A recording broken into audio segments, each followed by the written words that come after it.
Which I figured, it seems like the burning starts again now, and it's more intense now.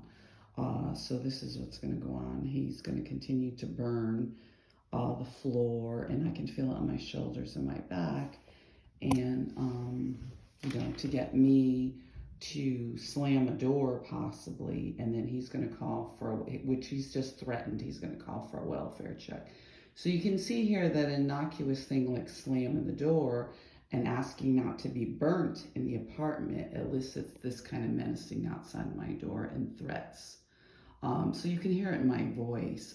It feels like you're being cooked alive, and it slowly increases the heating on the floor to the point where it's so unbearable.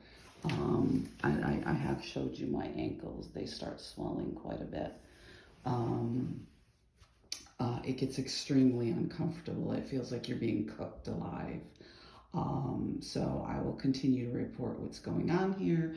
And then as soon as I slam a door and ask for things to be stopped burning, and I hit the floor a couple times, you can see that little weight over there, and it'll stop. And then he continues to menace. I try to take my garbage out. He says he's going to stay right out there. And then he's going to continue to make threats. So the burning stops when they're out there, and then it starts again. It starts to increase in intensity to quite a bit. So this is quite a horrible apparatus that they have here, or whatever it is, to terrorize someone in an apartment. Like I said, once I got up, I was going to take the garbage out because I figure I have to cool off. I was going to get some fresh air, and he's waiting outside the door. And I think I mentioned the door has been an ongoing thing. And of course, it seems like with all abusers, it starts out, everybody was so friendly, like sort of the love bomb. There must have been 5 or 6 people when I came to look at the apartment, and all introduced themselves rather quickly. And then slowly over time, the abuse gets worse and worse. The partying gets worse and worse. The loud noises get worse and worse. The burning gets worse and worse. It used to feel like you were sitting on a heating pad. It's now progressed to like a targeted thing in my back or my shoulders, and I've even experienced on my head from up above. This person follows me around the apartment. So he mentioned the people on each side. There's been noises like a washing machine, like they did over at the YMCA. They'll just let it bang and bang and bang like it's unbalanced.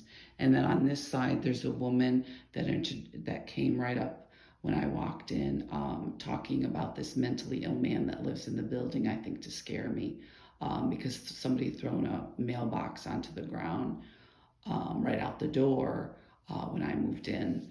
When I was coming into the apartment, and she was talking about somebody in the building that had mental health issues.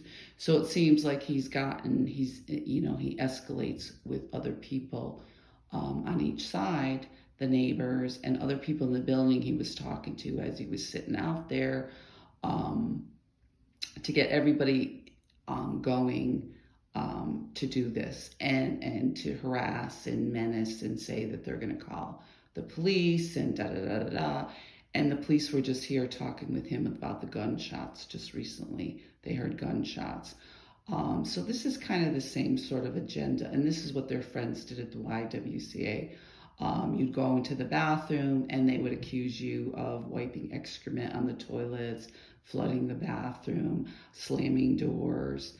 And then if you slammed the door back to stop it, to say, leave me alone, then right away you were the one written up. You had staff in the bathroom accusing you of flooding the bathroom, accusing you of wiping excrement. And then, of course, there was no footage. And so I tried to video that too. I videoed it a couple times, and I wrote incidents and reports, and they laughed in my face and told me, go ahead, go to Schenectady Police, because they'll just laugh at you. And as soon as I walked in there too, it's this ongoing, you have psychosis, you have mental health issues. This welfare check comes on quite a bit with the harassing, but yet they'll go on and on about the mentally ill man that lives in the building here, and it was the same at the YWCA.